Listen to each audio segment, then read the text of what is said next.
آپ کو راستے کا علم نہیں ہے، 2 گھنٹے 3 گھنٹے پیدل چلتے ہوئے گزار دیے، نماز پڑھ کے جب واپس آتے ہیں تو کبھی ادھر جا رہے ہیں تو کبھی ادھر جا رہے ہیں، 2-3 گھنٹے آپ نے اسی مشقت کے اندر گزار دیے، تو پھر آپ دعا کا اہتمام نہیں کر سکیں گے، پھر دعا نہیں مانگ سکیں گے۔ جب دعا ہی نہیں مانگ سکیں گے، یہ وقت جو قبولیت دعا کے، تو اس وقت کو آپ نے ضائع کر دیا۔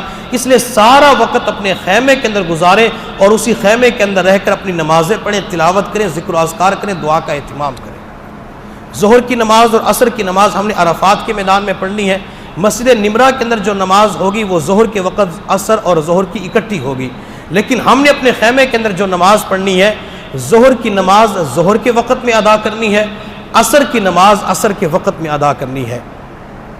آگے سمجھ میں، ظہر کی نماز کو ظہر کے وقت میں، عصر کی نماز کو عصر کے وقت میں ادا کرنی ہے۔ عرفات کے میدان کا سب سے بڑا مسئلہ، وہاں پہ ہر بندہ مفتی ہوتا ہے، وہ مسئلہ کیا ہے؟ لوگ کہتے ہیں کہ عرفات کے میدان کے اندر نماز قصر پڑھی جائے گی۔ آپ حضرات نے لوگوں کی باتوں کی طرف توجہ نہیں کرنی، آپ نے اپنے ایام کو دیکھنا ہے۔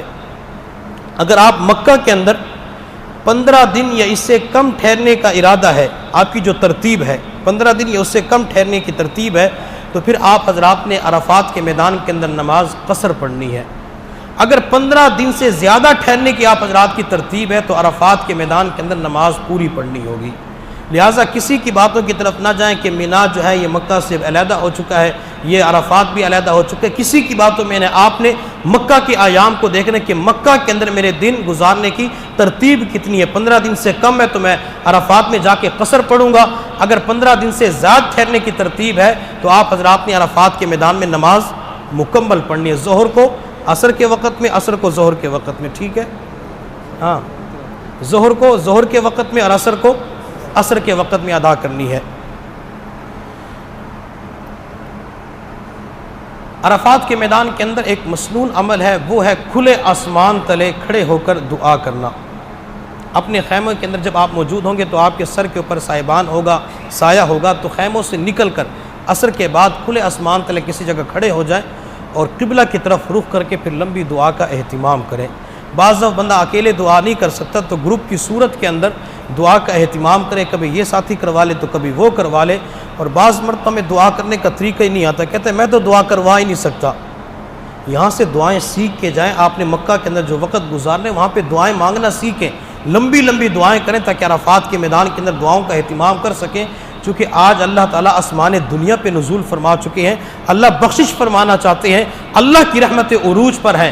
اگر ہم لمبی دعا کا اہتمام کریں گے رونے والی شکل و صورت بنا کے تو اللہ تعالیٰ ہماری دعا کو قبول فرمائیں گے۔ ایک حدیث کے اندر آپ صلی اللہ علیہ وسلم نے فرمایا، اگر کوئی بندہ عرفات کے میدان کے اندر سورۃ الاخلاص قل هو اللہ احد یہ 100 مرتبہ پڑھے، اسی طرح درود شریف 100 مرتبہ پڑھے، سبحان اللہ والحمد للہ ولا الہ الا اللہ واللہ اکبر اس کو 100 مرتبہ پڑھے، تو اللہ تعالیٰ ان 3 تسبیحات کی وجہ سے اس بندے کی مغفرت فرما دیتے ہیں، اور قیامت کے دن بھی اس بندے سے کہا جائے گا جس کی تو شفاعت کرنا چاہتا ہے، تیری شفاعت دوسرے لوگوں کے حق کے اندر قبول کی جائے گی۔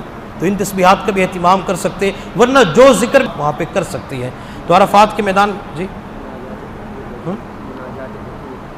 ہمارے حضرت جی کے کتاب مناجات فقیر، اس کے اندر عرفات کی دعائیں، مینا کی دعائیں، مزدلفہ کی ساری دعائیں لکھی ہوئی ہے، تو اس کتاب کو سامنے رکھ کے بھی دعا کا اہتمام کر سکتے ہیں۔ تو 9 ذی الحجہ کہاں گزارنا ہے؟ عرفات کے میدان میں۔ عرفات کے میدان میں کیا کرنا ہے؟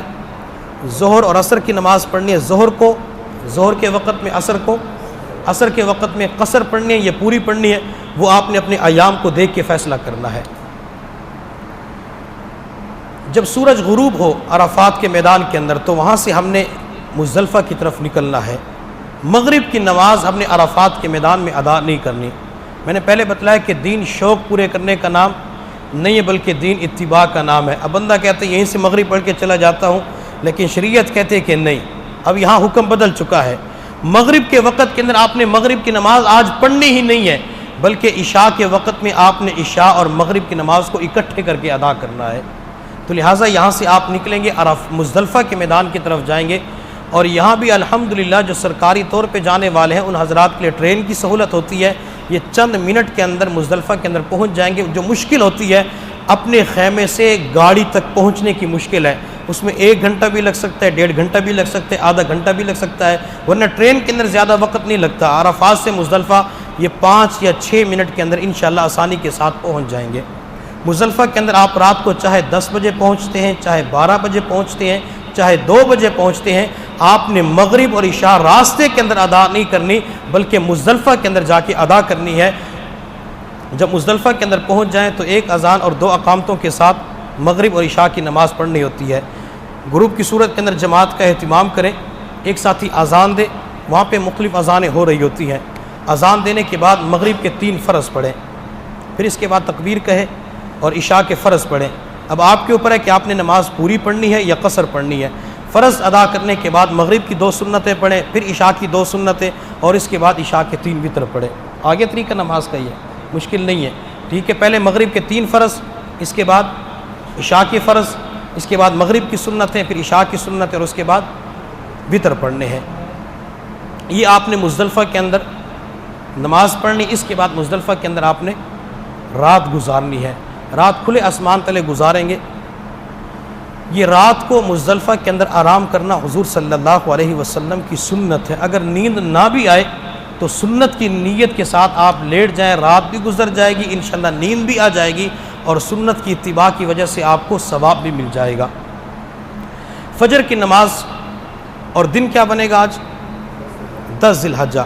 10 ذی الحجہ کو جو فجر کی نماز ہے وہ مزدلفہ کے اندر ادا کرنی ہے۔ فجر کی نماز ادا کرنے کے بعد قبلہ کی طرف رخ کر کے آپ ذکر کے اندر، دعا کے اندر مشغول ہو جائیں، تلاوت کے اندر مشغول ہو جائیں، یا دعا کافی دیر تک مانگتے رہیں، دعا بھی کر لیں۔ اگر آپ حضرات نے ابھی تک کنکریاں نہیں اٹھائی، کنکریاں چونکہ مزدلفہ کے میدان سے اٹھانی ہوتی ہے، تو یہیں سے چاہے تو رات کے وقت مغرب اور عشاء کی نماز پڑھنے کے بعد اٹھا لیں، چاہے فجر کی نماز ادا کرنے کے بعد مزدلفہ کے میدان سے کنکریاں اٹھا لیں۔ کنکریاں چاہے تو 49 اٹھا لیں یا 70 اٹھا لیں، 49 یا 70 اٹھا لیں، لیکن میں یہ تو کہوں گا کہ آپ 70 کنکریاں اٹھا لیں، تاکہ 13 ذی الحجہ کی رمی بھی آپ حضرات کر سکیں۔ 12 ذی الحجہ کی رمی کر کے عزیزیہ کی طرف، ہوٹلوں کی طرف آپ حضرات نہ جائیں۔ آپ ایک تھیلی رکھ لیں کنکریوں کے لیے، یا آپ کے پاس جو پانی پینے والی چھوٹی بوتلیں وہاں مل جاتی ہیں تو بوتل کو اپنے پاس رکھیں اور کنکریاں اسی کے اندر ڈال لیں، تاکہ آپ کے لیے کنکریاں مارنا آسان ہو جائے۔ کنکریوں کو دھو بھی سکتے ہیں، اگر نہ دھو تب بھی اس کے اندر کوئی حرج نہیں ہے۔ مزدلفہ کے اندر فجر کی نماز پڑھنے جب سورج طلوع ہونے سے پہلے وہاں سے ہم نے نکلنا ہے، نہیں ٹھہرنا۔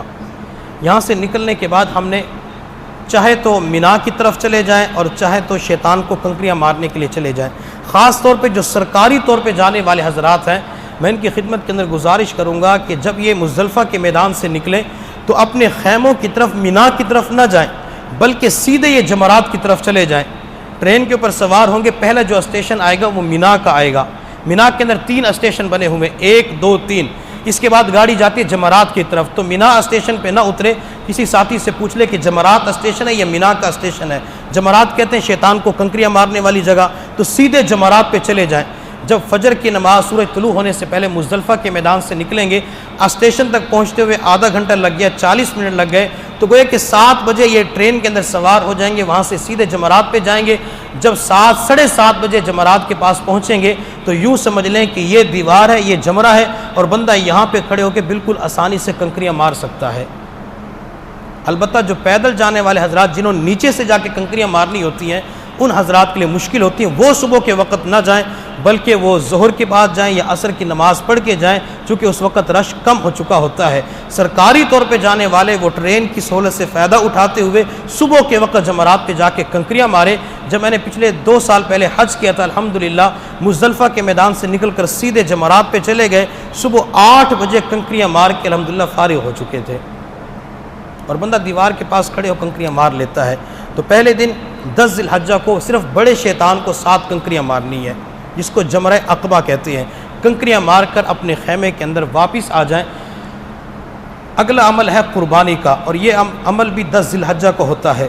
اب وہ آپ کو پتہ ہے کہ آپ نے پیکج کے اندر قربانی لی ہے یا قربانی اپنے طور پہ کریں گے۔ اگر پیکج کے ذریعے آپ نے قربانی لی ہے تو آپ کو وہاں ہوٹل کے اندر بتا دیا جائے گا کہ 10 ذی الحجہ کو آپ کی قربانی ہے یا 11 ذی الحجہ کو آپ کی قربانی ہے، اور اگر آپ نے اپنے طور پہ قربانی کرنی ہے تو 10 ذی الحجہ کو بھی کر سکتے ہیں اور 11 ذی الحجہ کو بھی قربانی کر سکتی ہیں۔ جب تک قربانی نہیں کر سکتے اس وقت تک حلق نہیں کروا سکتے. اور قربانی کرنا کیا ہے؟ واجب ہے. قربانی کرنا کیا ہے؟ واجب ہے. دن ہے 10 ذی الحجہ کا. پہلا عمل ہم نے کیا کیا؟ شیطان کو ساتھ